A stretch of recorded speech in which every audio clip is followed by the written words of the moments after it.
Cup study में आपका स्वागत है। तो Bihar state power holding company limited के द्वारा यानी कि बीएचपीसीएल के द्वारा दोबारा वैकेंसी को रीओपन किया गया है। रीओपन करने का वजह क्या है, तो चलिए हम लोग विस्तार से इसको जानते हैं। क्या वजह रही कि दोबारा वैकेंसी को रीओपन किया गया।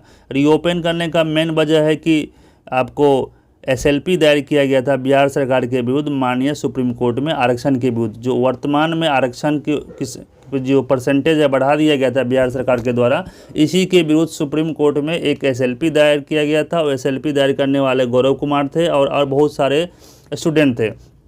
उसी के आलोक में जो आपको सुप्रीम कोर्ट ने आरक्षण की सीमा जो बढ़ा दी गई थी उसको तत्काल प्रभाव से रद्द करने की बात कही थी। तो नए अब जो आरक्षण होगा 50% के अनुकूल ही होगा। तो उसी के विरुद्ध में आपको उसी को मद्देनज़र रखते हुए जो नए आरक्षण व्यवस्था पर दोबारा फॉर्म को रीओपन किया गया है। तो उसमें अब बात करते हैं आपको कि रीओपन ये फॉर्म कब से भरा जाएगा। देखिए वैकेंसी उतनी ही है, लेकिन जो रिजर्वेशन कैटेगरी है ईबीसी को आपको 65 कर दिया गया था, 10% बढ़ा के दिया गया था ईबीसी में। अब उसको पहले जितना था उतना ही रहेगा। तो वैकेंसी उतनी है, बट रिजर्वेशन कैटेगरी में घट और बढ़ सकता है। ठीक है, तो देख लीजिए फिर से 1/24 के लिए जेटीओ के लिए आपको टोटल पर 86 है, जेई जेटीओ के लिए 113 है, और सीनियर कॉमर्शियल कलर के लिए आपका 806 है। टेक्नीशियन ग्रेड 3 की बात करें तो 2156 पोस्ट है टेक्नीशियन ग्रेड 3 में, और जेएससी में आपको 740 पोस्ट है जूनियर अकाउंटेंट क्लर्क में। तो ये टोटल पोस्ट की संख्या है।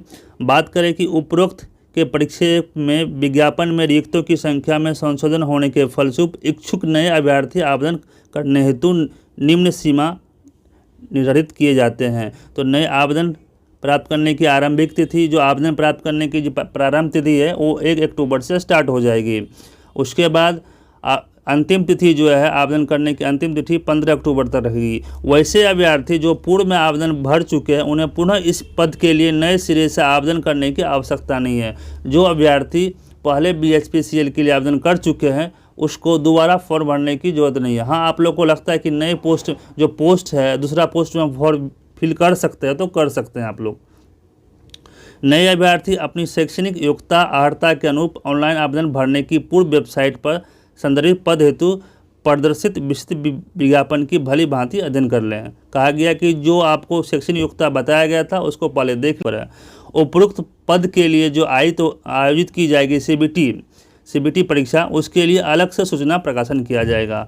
तो ठीक है, ये है आपको देख लीजिए। ये था कि बीएचपीसीएल का दोबारा फॉर्म रीओपन कर दिया गया है। जिसको भरना है, जो किसी कारणवश फॉर्म को नहीं भर पाए, जाके फॉर्म भर लीजिए। 1 अक्टूबर से फॉर्म भरने की तिथि स्टार्ट हो जाएगी और 15 अक्टूबर तक फॉर्म भराएगी।